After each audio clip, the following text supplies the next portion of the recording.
پوری ویڈیو کو دھیان اور توجہ کے ساتھ سن کر سمجھ کر پھر وظیفے کو کرنا ہے۔ ایسا نہ ہو کہ کوئی بات آپ کی سمجھ میں نہ آئے اور کوئی بات رہ جائے اور پھر آپ وظیفہ کریں تو وہ ٹھیک نہ ہو۔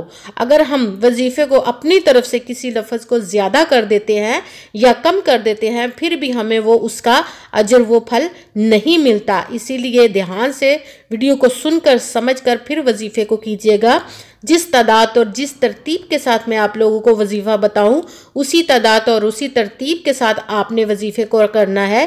انشاءاللہ رب کائنات ہم پر کرم عطا فرمائے گا۔ سب سے پہلے وظیفہ کرنے سے پہلے آپ نے رب کائنات پر پختہ یقین رکھنا ہے۔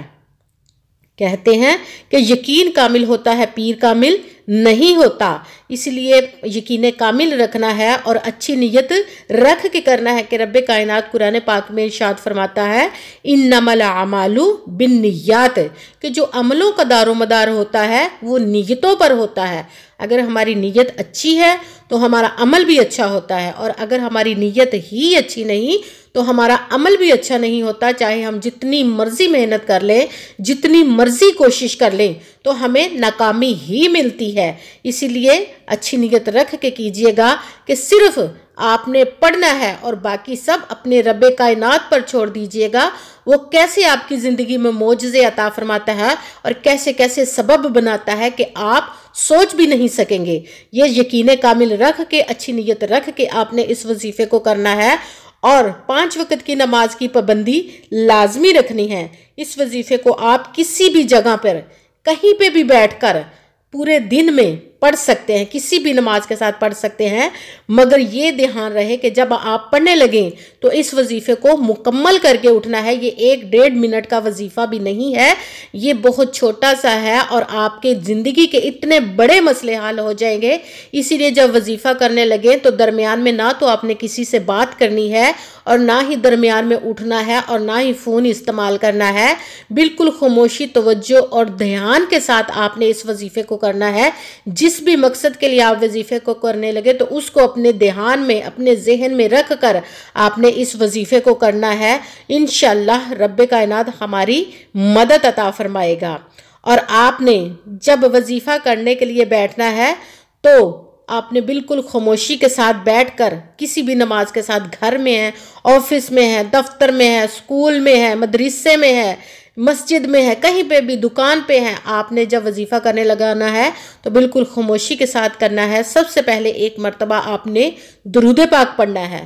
جو دل چاہے آپ درود پاک پڑھ سکتے ہیں، جو بھی آپ کو آتا ہے، مگر بہتر ہے کہ جو نماز میں درود پاک پڑھتے ہیں درود ابراہیمی، وہ آپ 1 مرتبہ، 3 مرتبہ، 5 مرتبہ یا 7 مرتبہ جتنی دفعہ آپ چاہیں پڑھ لیں، مگر تاک عداد میں پڑھیں۔ 1 2 نہیں پڑھنا، 1 3 5 یا 7 یا 11 اتنی دفعہ درود پاک آپ چاہیں پڑھ کر پھر آپ نے وظیفے کو شروع کر دینا ہے۔ سب سے پہلے نمبر پر جو وظیفہ آپ نے کرنا ہے وہ ہے یا غنیو یا مغنیو، یا غنیو یا مغنیو، یا غنیو یا مغنیو۔ اس کو آپ نے 21 مرتبہ 21 ٹائم پڑھنا ہے۔ اس کے ساتھ ہی آپ نے لا حول ولا قوت، لا حول ولا قوت، لا حول ولا قوت، اس کو آپ نے 11 مرتبہ 11 ٹائم پڑھنا ہے۔ اس کے ساتھ ہی تیسرے نمبر پر جو وظیفہ پڑھنا ہے وہ ہے تیسرا کلمہ۔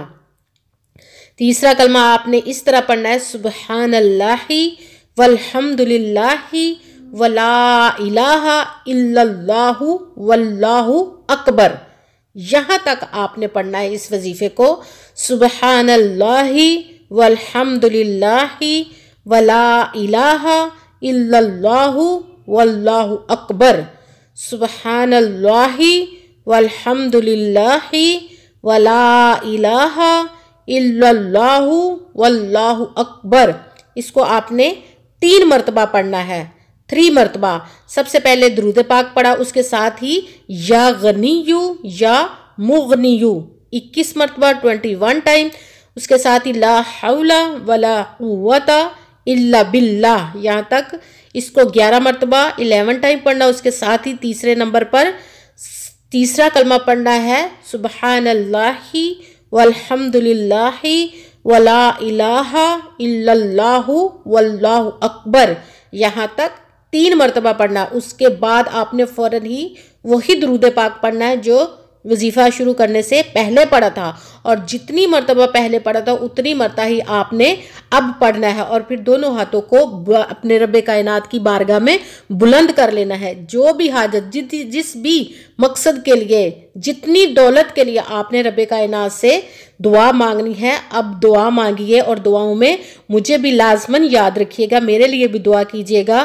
رب کائنات انشاءاللہ العزیز جس بھی مقصد، جس بھی مراد کے لیے آپ نے وظیفے کو کیا ہے، رب کائنات اس کو پورا فرمائے گا انشاءاللہ العزیز۔ آمین ثم آمین۔ السلام علیکم ورحمۃ اللہ وبرکاتہ۔